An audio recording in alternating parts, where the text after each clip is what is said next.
A'udzubillahiminasyaitonirrajim. Bismillahirrahmanirrahim. Assalamualaikum warahmatullahi wabarakatuh. Pada teman-teman semuanya, kali ini saya akan sharing tentang bagaimana cara memperbaiki hubungan kita ataupun komunikasi kita dengan pasangan maupun orang-orang yang ada di dekat kita. Teman-teman sekalian, kali ini bahasannya saya coba sharing tentang ilmu yang baru saja saya dapatkan dari Ustazah Dr. Aisyah Dahlan dalam webinar yang baru saja saya ikuti beberapa waktu lalu. Menarik sekali karena topik bahasan tentang komunikasi efektif dalam keluarga dibahas oleh Dr. Aisyah Dahlan dengan mengangkat sumber dari ayat suci Al-Quran. Nah, di sini Dr. Aisyah Dahlan mengangkat dari surat Al-Imran ayat 159. Teman-teman boleh silakan dibuka Al-Qur'annya dan dilihat artinya ya. Yang saya bacakan dulu terlebih dahulu artinya Al-Imran ayat 159 yang artinya maka berkat rahmat Allah engkau Muhammad berlaku lemah lembut terhadap mereka. Yang pertama adalah dalam praktek komunikasi kita hendaknya memperhatikan sikap berlaku lemah lembut. Ya, itu poin pertama. Kemudian lanjutan dari ayatnya, sekiranya kamu bersikap keras dan berhati kasar, tentulah mereka menjauhkan diri dari sekitarmu. Jadi, sikap berlaku kasar akan membuat orang-orang yang kita ajak komunikasi akan menjauhkan diri dari kita. Kenapa? Ya nggak nyaman. Ya. Nah, ini sudah diterangkan dalam Al-Quran. Lanjutannya lagi, karena itu maafkanlah mereka. Poin ketiga ya, maafkanlah mereka. Ya, karena dalam komunikasi ada hati yang perlu turut berbicara. Seringkali hati kita berbicara lebih keras daripada lisan kita. Lisannya sih mengucapkan nasihat yang baik, tapi hatinya berkata marah, berkata kesel, berkata jengkel, ya, berkata malu, sehingga itu lebih terdengar oleh pasangan, oleh anak maupun orang di sekitar kita. Sehingga efeknya mereka menjauh dari kita ataupun tidak menerima nasihat yang kita sampaikan. Maka supaya hati kita berbicara lebih keras dalam hal yang positif, kita perlu memaafkan. Nih, poin yang ketiga, maafkanlah mereka. Jadi sebelum kita berkomunikasi, penting bagi kita untuk memaafkan orang yang mau kita ajak komunikasi. Supaya apa? Supaya kita bisa berlaku lembut. Seperti poin yang pertama tadi, berlaku lembut. Karena kalau kita berlaku kasar, memperturutkan emosi ganjalan yang masih ada di hati, mereka akan menjauh dari kita. Makanya sering kita dengar, udah bolak-balik Bu, saya nasihati, masih juga ngulang, belum ada perubahan. Ya, itu faktor yang menghambat komunikasi kita selama ini tanpa kita sadari. Dan di Al-Quran sudah diterangkan. Yang ketiga tadi, maafkanlah mereka. Jadi kita perlu banget untuk memaafkan orang-orang di sekitar kita. Kalau kita ingin mereka berubah sikapnya, penting untuk kita memaafkan mereka terlebih dahulu agar hati kita damai, hati kita tenang, hati kita dipenuhi cinta, hati kita dipenuhi kasih sayang.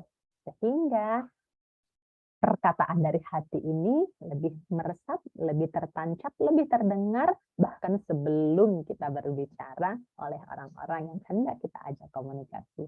Kemudian poin yang keempat, lanjutan dari ayat ini tadi, karena itu maafkanlah mereka dan mohonkanlah ampun untuk mereka. Masya Allah ya. Jadi memaafkan itu untuk diri kita sendiri, supaya ganjalan-ganjalan hati kita, rasa kesel kita ke anak, rasa jengkel kita ke pasangan, rasa marah kita ke orang tua ataupun mertua, rasa malu kita kepada orang lain, itu bisa lepas dulu dengan kita memaafkan. Jadi memaafkan untuk ke diri sendiri. Nah, sedangkan memohonkan ampun untuk orang tersebut. Misalnya tadi jengkelnya ke anak, marahnya ke pasangan, sebelnya ke mertua, kecewanya ke orang tua, ya kan? Mohonkanlah ampun untuk mereka. Katakan, ya Allah, maafkanlah pasangan saya. Saya mohon ampunkanlah pasangan saya. Ampunkanlah Bapak Ibu mertua saya. Ampunkanlah orang tua saya. Ampunkanlah ya Allah, ampunkanlah saya. Saya mohonkan ampun untuk mereka. Engkau Maha Pengampun, ampunkanlah mereka. Nah, ketika kita bisa mendoakan orang yang menyakiti hati kita, itu Masya Allah, cepet banget hati kita lembut. Cepet banget dada kita jadi lapang. Tadinya kan kita sempit ya, marah, kesel, jengkel. Itu kan bikin hati kita sempit. Ketika kita bisa mendoakan orang yang udah membuat hati kita sempit, ketika tuh lapang dadanya. Nah, cuman kan kalau secara logika tuh moh gitu. Betein banget, udah bikin sakit hati, doain. Boro-boro. Kalaupun doain yang jelek. Ya, kalau kita perturutkan emosi itu jadwalnya gitu, boro-boro doain yang baik, yang ada kita doain yang nggak baik untuk mereka gitu loh. Kita sadar, biarin aja dia karirnya turun, biar aja dia rezekinya seret. Padahal nanti kalau doanya terkabul ya kenang kita juga. Itu ya lucu ya kita ya. Kok ketawa sih Bu Sukma ya? Bu Sukma juga pernah mengalami kondisi tersebut ya. Misalnya sebel ke pasangan, doain yang nggak baik gitu kan. Oh, biar aja tuh karirnya turun. Giliran karirnya turun, saya juga ikutan sedih. Aduh, doanya salah nih ya. Akhirnya kita sendiri juga yang ikut merasakan dampaknya ketika kita memperturutkan emosi kita dan akhirnya mendoakan yang nggak baik buat orang-orang sekitar kita. Makanya kita perlu tahan diri itu tadi ya. Kemudian akhirnya kan saya juga belajar gitu karena ternyata justru ketika saya dalam kondisi yang terzolimi, saya manfaatkan momen tersebut untuk mendoakan yang baik kepada orang-orang tersebut gitu kan, sehingga perubahannya lebih dahsyat. Mendoakan, doanya apa? Mohonkanlah ampun untuk mereka, ya kan? Karena mohonkan ampun untuk mereka, dosa kita juga diampuni gitu ya. Kekuatan dari mendoakan orang lain itu kan doanya diaminkan oleh malaikat, Masya Allah. Jadi lebih makbul gitu kan. Jadi manfaatkan mendoakan yang baik-baik untuk pasangan, untuk anak, untuk orang tua, ya kan? Nah, manfaatkan untuk itu.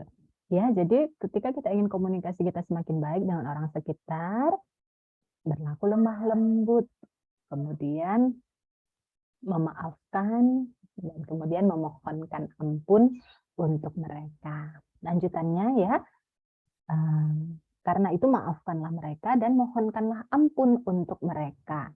Dan lanjutannya bermusyawarahlah dengan mereka dalam urusan tersebut. Jadi setelah melakukan step memaafkan dan memohonkan ampun tadi, lanjut. Jadi tidak dibiarkan. Misalnya kita nggak suka nih dengan sikap pasangan kita. Kalau dulu saya bangun subuhnya susah gitu ya, pasangan saya kesel, saya jengkel banget gitu ya. Jadi kalau bangunin tuh ngomel-ngomel, ya itu ternyata membuat pasangan jadi tambah menolak. Jadi makin lama gitu kan, jadi malah tambah ngeselin. Ya kan, karena caranya salah. Begitu saya memaafkan, berdamai gitu ya. Besoknya ketika saya mau bangunkan lagi tuh udah beda, memang beda. Dan jalan itu udah kita lepas saat kita ingin mengkomunikasikan dalam konteks yang sama, misalnya tadi membangunkan subuh, udah beda rasanya. Udah lebih tenang, udah lebih sayang, nggak lagi ngotot, harus segera, enggak. Tapi sudah lebih bersabar menunggu dia berproses, ya gulang-guling dulu, ya kucuk-kucuk dulu, duduk dulu, bertapa dulu, baru kemudian menuju kamar mandi.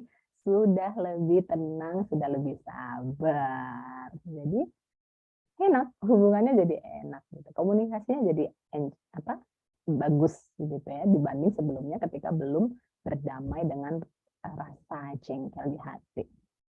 Kemudian tetap bermusyawarah.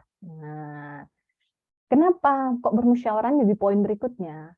Karena itu tadi, ketika kita masih ada ganjalan di hati, masih ada rasa jengkel, rasa marah, sakit hati, kalau kita komunikasikan di saat itu juga, bubar, buyar, gitu kan. Karena yang berbicara lebih keras bukan lisan kita, tapi hati kita. Yang lebih ditangkap oleh orang lain adalah perasaan yang kita pancarkan.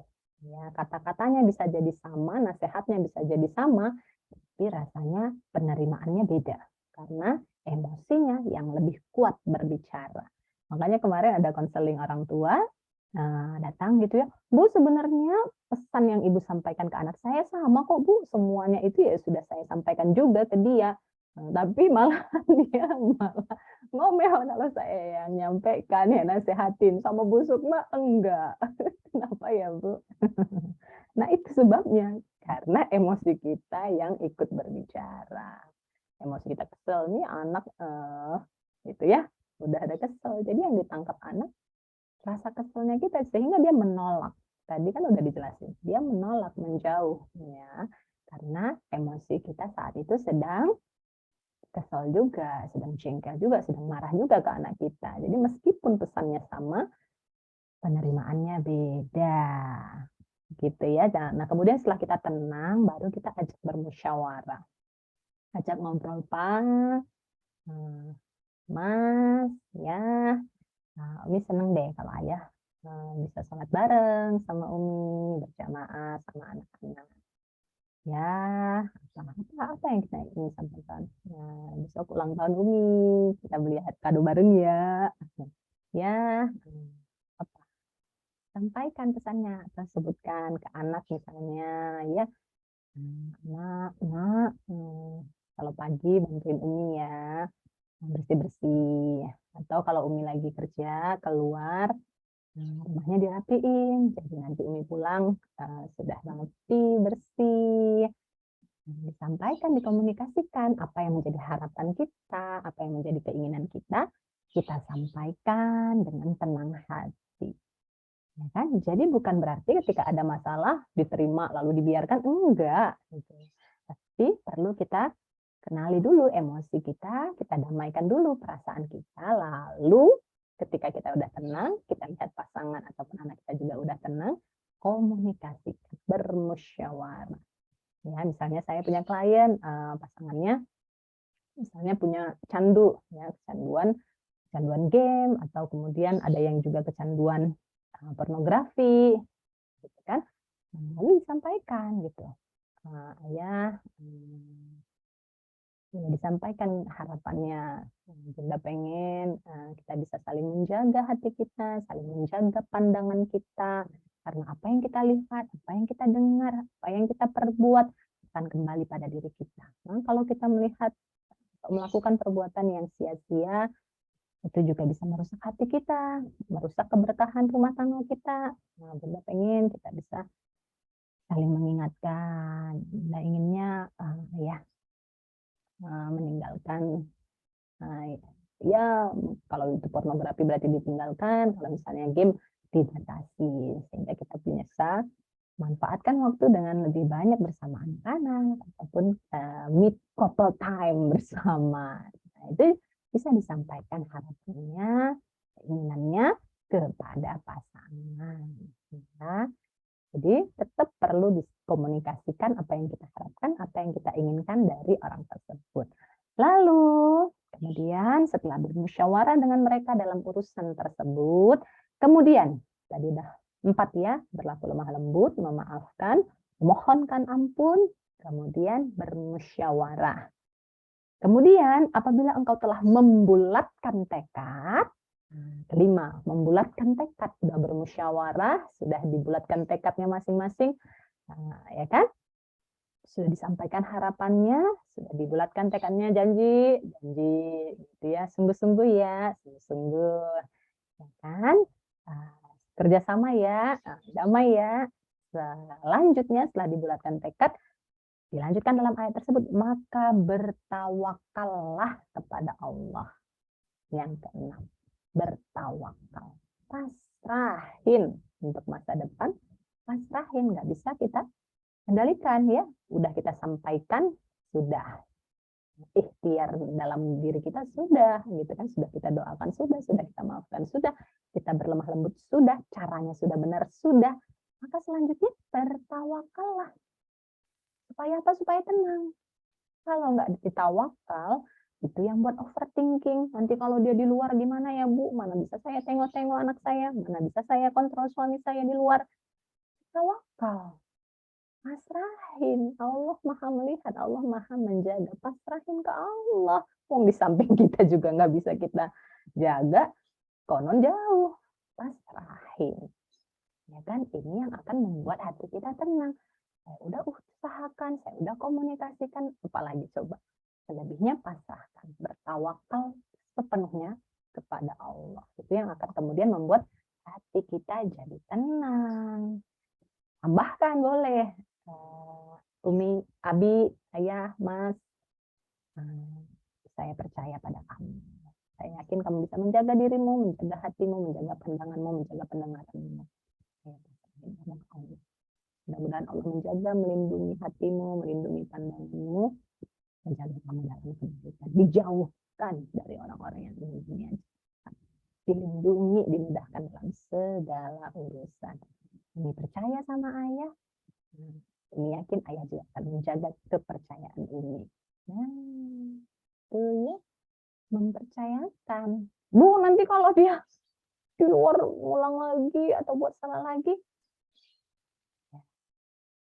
tidak dalam kendali kita. Nah, kita bisa ulang lagi polanya, gitu kan? Karena memang berproses kan, dalam perubahan itu berproses. Kalau salah lagi, ulangi lagi ke poin awal.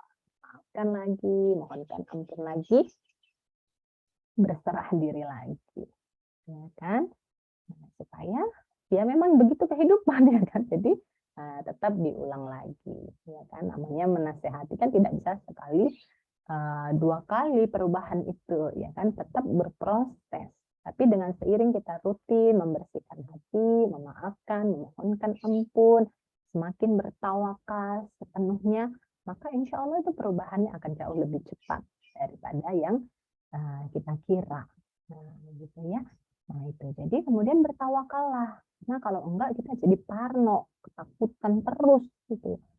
Pasangannya ke kamar mandi takut, pasangannya keluar ketakutan, nanti dia gimana, nanti dia begini atau begitu. Habis energi kita ke situ, ya kan? Kita pasrahin, benar-benar bertawakal kepada Allah, supaya hati kita tenang. Ketika hati kita tenang, pancaran rasa tenang, rasa damai ini juga terpancar ke pasangan kita, sehingga dia nggak terdorong untuk neko-neko atau berbuat yang nggak baik di luar. Ya, tapi kalau kita masih takut, masih cemas, masih khawatir, di sana malah kita seakan mendoakan, ya kan? Apa yang kita pikirkan itu yang terpancarkan. Jadi kalau kita mikirin pasangan kita di luar berbuat tidak baik, nah, berarti kita mendoakan yang tidak baik, ya kan? Karena apa yang kita pikirkan itu bisa menjadi kenyataan. Jadi hati-hati dengan pikiran kita.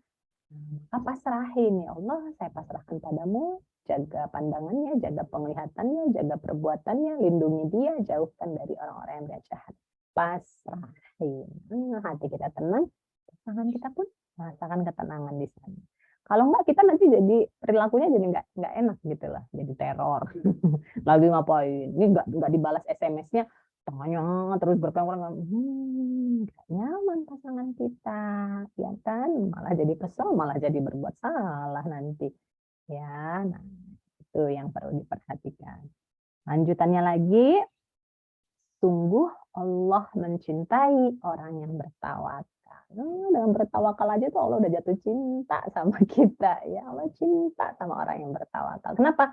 Karena benar-benar bergantung. Tapi kalau kita masih bergantungkan dari usaha kita, kamu di mana, lagi ngapain, kok chattingnya nggak dibalas, berarti menggantungkan pada usaha kita nih, kesel lagi, jengkel lagi. Ya, maka bertawakallah, serahkan sepenuhnya kepada Allah, hati kita pun tenang, pasangan kita pun nyaman, sehingga itu juga akan mendorong perubahan dan perbaikan pada dirinya dan relasi serta komunikasi kita. Allah mencintai orang-orang yang bertawakal. Nah, diperkuat lagi teman-teman di Al Imran 160. Jika Allah menolong kamu, maka tidak ada yang dapat mengalahkanmu. Jadi kalau memang Allah mau nolong kita, ya Allah akan perbaiki keadaan orang-orang di sekitar kita. Ya kan? Tetapi jika Allah membiarkan kamu, tidak memberi pertolongan atas masalah kamu, maka siapa yang dapat menolongmu? Tidak ada yang bisa menolong. Ya kan? Karena itu, hendaklah kepada Allah saja orang-orang beriman bertawakal. Ya, jadi nggak ada yang bisa nolong kita, makanya kita perlu benar-benar berpasrah. Ya, mau kasih bodyguard, mau kasih ini intel mengelilingi orang-orang yang kita sayang, nggak ada yang bisa menolong kita. Kalau Allah nggak mau nolong, ya terjadi maka terjadilah. Nah, tapi kalau Allah menolong kita, maka tidak ada yang dapat menghalangi. Jadi yang kita butuhkan sebenarnya adalah pertolongan Allah. Dan gimana cara mendapat pertolongan Allah? Benar-benar bertawakal, berserah sepenuhnya, total bergantung pada kekuasaan dan pertolongan Allah. Inilah yang akan membuat terjadi percepatan pada hasil yang kita inginkan. Pasrahin, ya. Pasrahin itu artinya kita tidak melekat dengan apa yang kita inginkan. Allah mau kasih, Allah nggak kasih, ya nggak apa-apa. Gitu. Terserah Allah. Nah, itu tuh makna pasrah. Itu terserah Allah. Ya Allah, Engkau yang lebih tahu. Saya pasrah. Nah, justru ketika kita pasrah, apa yang kita harapkan, apa yang kita inginkan itu lebih mudah terwujud. Ya. Begitu teman-teman sekalian, jadi dalam praktek komunikasi dalam keluarga agar semakin efektif, kita perlu mempraktekkannya sumbernya langsung dari Al-Quran. Quran surat Al-Imran ayat 159 sampai dengan 160. Yang pertama, dalam komunikasi kita perlu berlaku lemah lembut dalam proses penyampaiannya. Kedua, dengan cara apa kita bisa berlaku lemah lembut? Memaafkan kesalahannya. Kemudian yang ketiga, kita mendoakan, memohonkan ampun untuknya. Kemudian setelah hati kita tenang tadi, kita bermusyawarah, dikomunikasikan, disampaikan impian, harapan, keinginan kita disampaikan. Kemudian yang keempat, bulatkan tekad. Nah, untuk bersama-sama memperbaiki diri. Kita juga memperbaiki diri, beliaunya juga memperbaiki diri. Ya, sama-sama berikhtiar membulatkan. Jadi tidak hanya menuntut dia untuk berubah, tapi kita juga memperbaiki diri kita. Kemudian yang keenam, berserah diri, bertawakal kepada Allah, ya kan? Sehingga proses komunikasinya jadi semakin efektif dan hasilnya juga bisa seperti yang kita inginkan. Bahkan poin ketujuh dapat poin plusnya, bonusnya, bahwa dengan bertawakal dan mempraktekkan semua itu, Allah akan mencintai kita. Aduh, ya Allah, senangnya ya kalau dicintai Allah.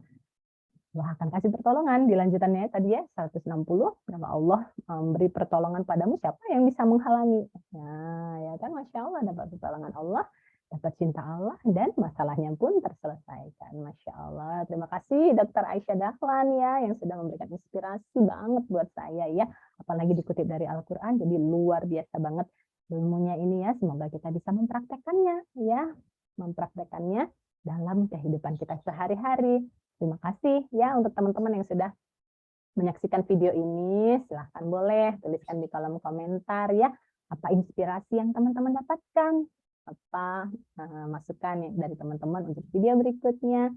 Silahkan ya di like, supaya semakin semangat dalam berbagi ilmu, di komen ya, supaya kita bisa saling mengenal, kemudian di-share juga supaya video ini bisa semakin luas, memberi manfaat bagi sesama.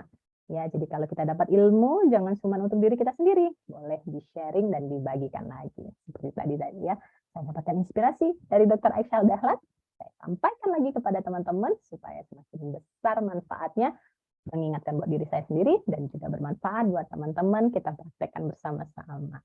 Luar biasa, terima kasih. Wassalamualaikum warahmatullahi wabarakatuh. Salam sehat, bahagia buat kita semua. Ya.